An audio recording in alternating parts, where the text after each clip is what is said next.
we're just gonna go down the center of it with olives here. These are black olives.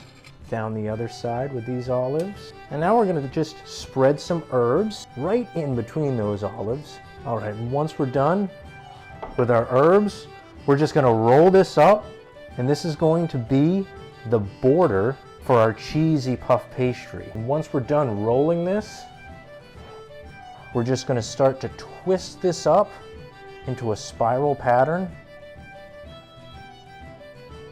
And that's gonna create a nice spiral border for our cheesy puff pastry. We're just gonna form it into a circle and transfer it over to our sheet pan, and that's gonna be the border for our cheesy puff pastry. Okay, we've got our border of puff pastry here that's got olives and herbs in it. And now we're just gonna alternate with Gouda and cheddar cheese.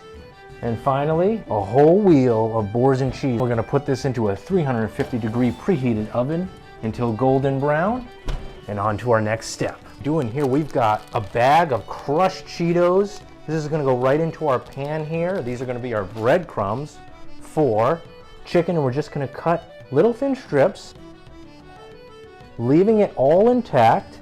And now we're just gonna dredge it lightly in this seasoned flour here. And then straight into our buttermilk. And then from the buttermilk, right down into those crumbs. Those Cheetos crumbs is gonna create a nice, cheesy, crunchy texture to these little chicken fingers.